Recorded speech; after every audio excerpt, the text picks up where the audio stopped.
Hi, welcome to Comic Talk. I'm Josh, and this is Raceland over here. This is our December 23rd. My God, man.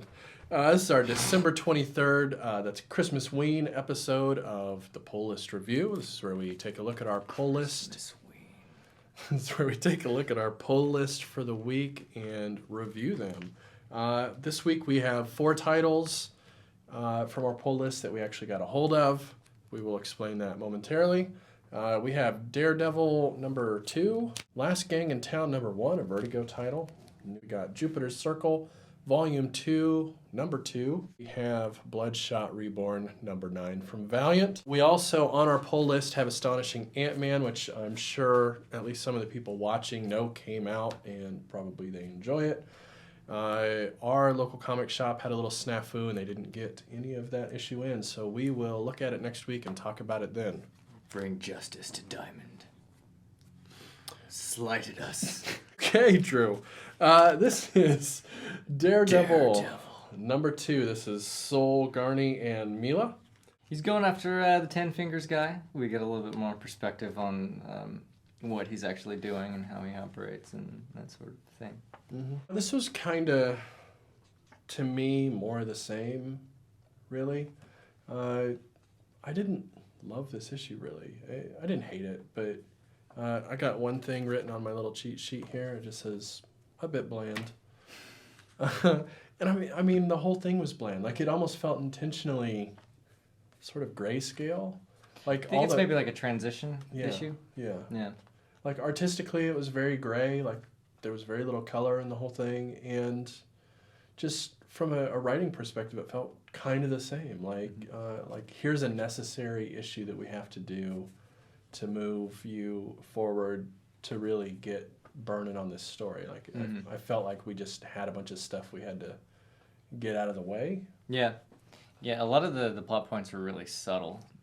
Just like tiny bits of loyalty here and there. And I guess there was one pseudo sort of action scene where people break into police headquarters and whatnot. But other than that, just a lot of dialogue. Yeah, there was some good stuff with the with Blind Spot, his new sidekick apprentice. I really liked their interaction when he was training him and giving him some pointers about, don't rely. Justice. Don't rely on, your little gadget. Mm-hmm. There was one point where he told him he needs to talk. While he's fighting, because everything is a weapon, including words. Right. I thought that was interesting. It's like, we all do it. I liked that moment. I liked that whole thing with don't just, like, I get it, you have this thing that you push the button and you go invisible, but what happens when that fails? And that's really what that whole part of the comic was about, was him showing Daredevil trying to train somebody else. But we also have all this back story kind of stuff going on that's explaining Ten Fingers, because he's just, he's this made-up new character. Yeah, I've never heard of him before. Yeah, so we have to go back and learn who this guy is, which requires a little bit of clunky exposition. And it's still a bit mysterious in some ways, too. So, I mean, they couldn't tell you too much, but yeah. Right. Bits here and there. We learn quite a bit, though. I mean, that's pretty much what the issue is this little thing with him training his new apprentice, and then who the hell is Ten Fingers? Yeah. So, not really the most exciting issue of Daredevil I've read. That being said, it's probably a perfect jumping on point if you missed issue number 1. Yeah, you don't really... Right. It tells you so much, you don't really need number 1. Yeah. Cool. Anything else to say about that one? No. Last Gang in Town. This is Vertigo, issue number 1. This is DC's imprint. They're bringing it back, trying to get some more market share against Image and that whole indie comic phenomenon that's getting big now. This is Oliver Dayglow and Brusco.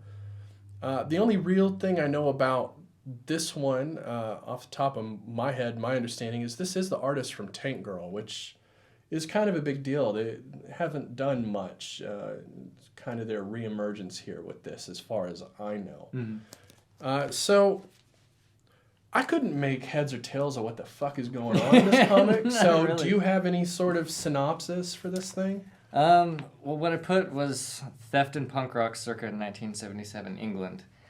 But there's also some future shit happening. There's characters who I think it's like a past and future of like the protagonist seems to be like the one girl that steals the pink UFO guitar. Which I thought that whole sequence was great. And she's talking about how people can't get it up anymore. They release a concept album and buy a cheese farm. Right. Yeah, but other than that, yeah, there's some kind of theft thing going on, but there's also a punk band and people just generally being assholes.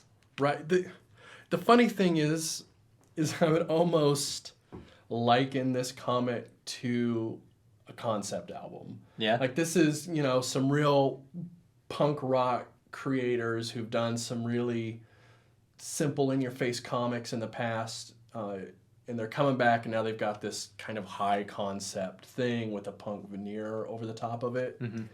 So it feels kind of like a concept album to me. It's The Decline by NoFX. Yeah, which is kind of ironic, I enjoyed the read, but half of it, I feel like later on, if we continue reading this, there's just a shitload of like foreshadowing, right? It's like half the time they're talking about shit that we haven't seen yet. And again, it's one of those ones that I like the premise enough to keep reading it, even though this issue is not really. I did put it 5-ish, maybe 6. Yeah, it had some good moments. It's also this art is also very like 1980s indie punk rock comic. It feels like the kind of thing that would be self-published. Obviously, it's the artist for Tank Girl, so it tells you a lot right there. But I have to admit, there's times where I had trouble following really what was happening from panel to panel, like keeping track of like the movement and action and who's where and why. Not awful.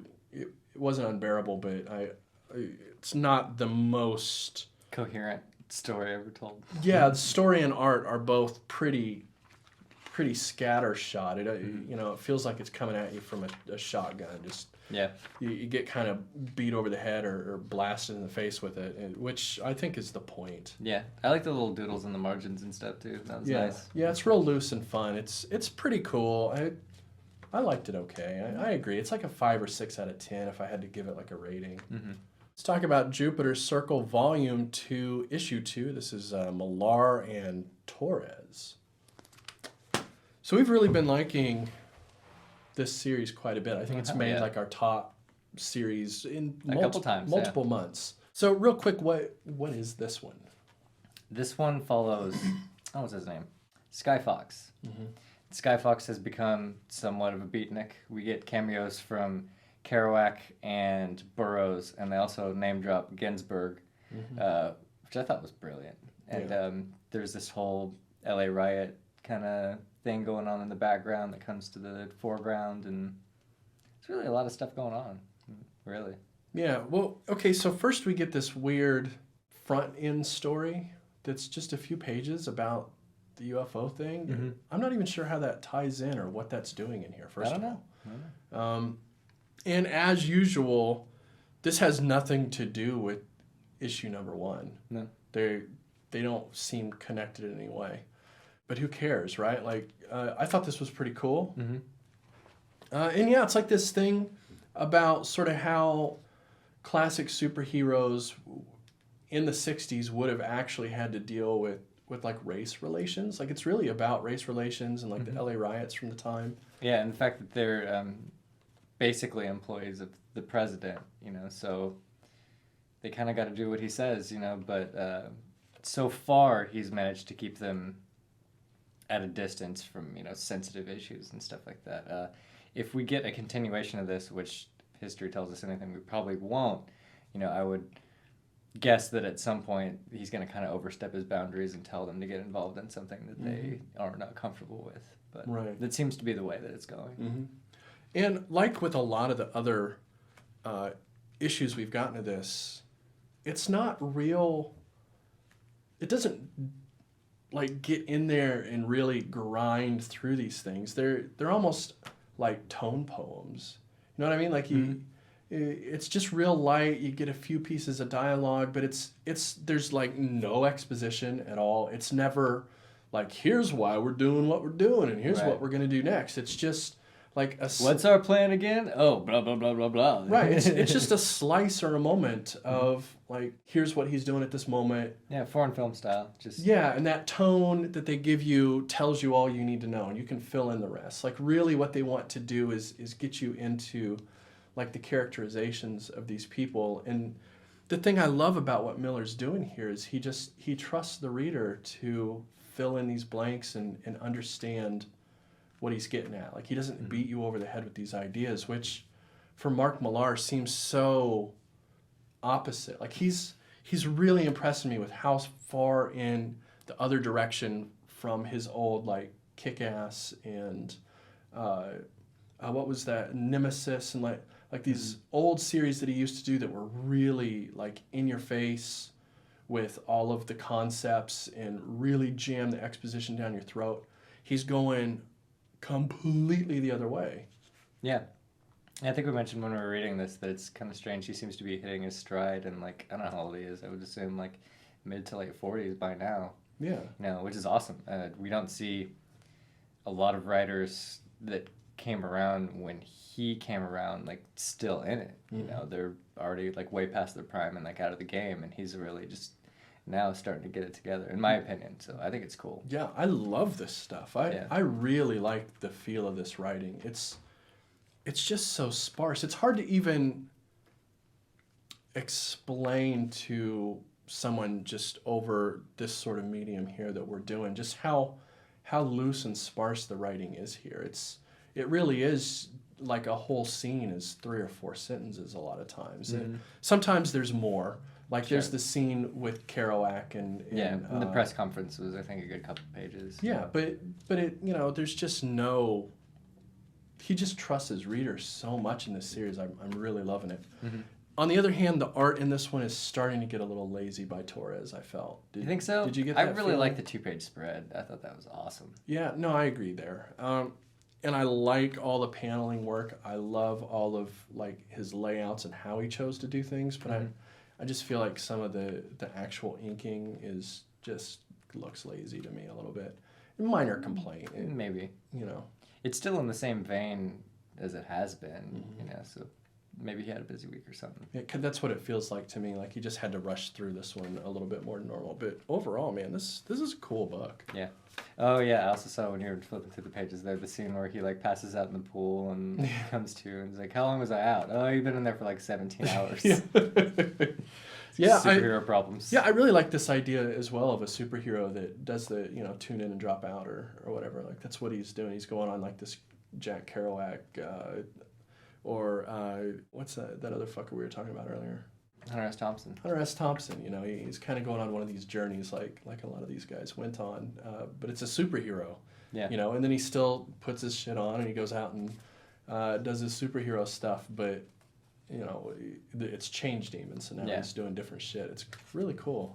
There's premise. Definitely not a Hunter S. Thompson amount of drugs in this, or a Kerouac amount of alcohol, but... No, but it is implied, though. Yeah, that, it is implied. You know, you don't see it, but it's implied that that's what's going on. Like he's like, passed out in the pool for 17 hours, so you assume he didn't just take a nap. While he's talking with Kerouac, he's talking about how like he's starting to trip, like you know. So cool stuff. I liked this one a lot. Yeah, it's great. All right, the last one we have this week is Bloodshot Reborn #9 by Valiant. This is Lemire Guice or Guiche or Guiche. Palmer and Barron. Guice. This is really, I mean, we have had, this is probably like the end of the second trade, I would imagine, but it's the end of the arc that began in issue 1. So he's hunting down the last of them, they were nanites. I felt pretty good with this ending for this this original storyline. It all kind of tied up okay. Maybe a little cliche on the cliche side. It was just a tiny bit clean. Yeah. I don't want to spoil why, but the scene where he's, you know, facing off with the dude that has the rest of the nanites, it's a bit clean. For a series that for the other, you know, the first 7 or so, maybe 8, 8 might have been kind of like this too. But, you know, at least the first half a year of this was pretty messy. Right. And now it's all coming together in a more standard... The happy endings and shit. Yeah, happy ending package. That's a little bit surprising, but maybe that's the twist this needs as well, you know, because we expect it to be messy. So maybe Ray just gets a break this time. And is that so bad? Yeah. I think it is. Yeah, I think so too, probably. I thought it was cool that his hallucinations came back, but yeah, it just seems like, you know, you're in one of those stories that's like, yeah, not everything ends up the way that it's supposed to, but the couple times that it's really counted, it has. Right. You know, so that it's kind of a letdown, which I don't know creatively like what they're trying to do with Valiant. You know, maybe they're just trying to go just a tiny bit on the darker side of like your standard comic, but not necessarily like a Vertigo or Just Image nihilistic, yeah. Right. There's nothing inherently deficient about the story and how they wrap it up. If this was a Marvel book, there would be no surprise here. Like, this is what you would expect out of maybe a Marvel or a DC title. Right. Which again, maybe that's what they're going for. It could be, you know, they might just be trying to get that like mainstream legitimacy of not just being so depressing and awful all the time that you don't want to read it the next month if you're just a normal reader, I guess. I don't know anything about that. Yeah. I will say, on the other hand, that the artwork here was really cool. Yeah, it was. I really liked it. We have so many of like these just face shots. Like, half of the book is just panels of people's faces and like reactions and conversations. There's like 2 pages where it's basically just the female cop and Bloodshot in a stare down trying to decide if she's going to let him go. And that whole sequence, it's just like her face, and, you know, she has something to say, and then it's his face, and he's reacting, and then her reaction to what he says, back and forth. And that, a lot of artists would have done that in like just a couple panels, and they would have done the bubbles thing, just the trade-off bubbles. But in here, for each piece of it, we get our own panel and their reactions. So we get to see like how they're playing off each other, almost like a film, camera 1, camera 2, back and forth, which I thought was a great way to do that. It did kind of decompress that area, but I think that needs decompressed, you know. Yeah, also the main action sequence in here, it kind of comes down to, I don't need an action sequence because I'm Bloodshot. Right. You know, which I thought was pretty clever. Yeah, there is no action sequence. Like, what are you going to do? Like, I'm Bloodshot. You shoot me a bunch, and then I just keep going. Like, yeah. It's not about action sequences. It's about choices and consequence in this, which I think that is done better here than what we normally get in a normal, like, mainstream comic. It's just the consequences didn't add up quite as heavily as we probably either would have wanted them to. Sure. Which, again, you know, if that's what they're going for, well done. If not, you done fucked up, Jeff Lemire. Yeah, not bad, though. Pretty cool. Coming from a guy in a cloak, you done fucked up, Jeff Lemire. All in all, I thought that was a pretty good wrap-up for what's been a mostly great arc. Yeah. So, not amazing, but it was cool. It's worth reading. I'm still excited about this series. Yeah. Overall, what would you say, like 7-ish? Yeah, solid 7. All right, so this week... on Monday, it looks like we're going to have another Comic Talk Talks Comics episode. This one is going to be about #1 issues and reboots. Over the last 5 years, we've seen a lot of that. We had the DC New 52. We had Convergence, which was kind of another soft reboot. We've had all new, all Marvel different. Now. Marvel Now. Secret Wars. Yeah. So we've had all these different things that start over the numbering, and we also see that in other ways. We'll see a lot of series soft reboot as they go. Hawkeye started over just seemingly randomly. So we're getting that more and more in modern comics. So we decided to take some time and actually talk that through, what we like about it, what we don't like. The pluses, minuses, pros, cons, that kind of thing, right? Yes. So check that out on Monday. Check it out. Check it out. on Monday. This is so fun. Yeah. You need to get a cloak. I need a dagger outfit. That's what we need. I like the little moon thing here too. That's cute. Yeah, that is pretty cool. Yeah. Yeah, it's like C for cloak. Yeah. So other than that, every Wednesday we do what we just did here. Also coming up pretty soon here in another week or two, we're going to have to do our December review for the monthly poll list. That'll be maybe a week from Monday, maybe 2 weeks from Monday. You'll just have to wait and see. It depends on when we decide to stop being lazy and get that done. Other than that, you can like and subscribe. Check out our Facebook and Twitter accounts. We like to try to be active on those. Sort of. Sort of, kind of. Yeah. His Twitter's better. Just a heads up. Yeah, it's better. Stick agree. to the shadows. So check those out as well, and make sure you subscribe to our channel so you can see all of our cool stuff that we do, because we're cool. So cool, man.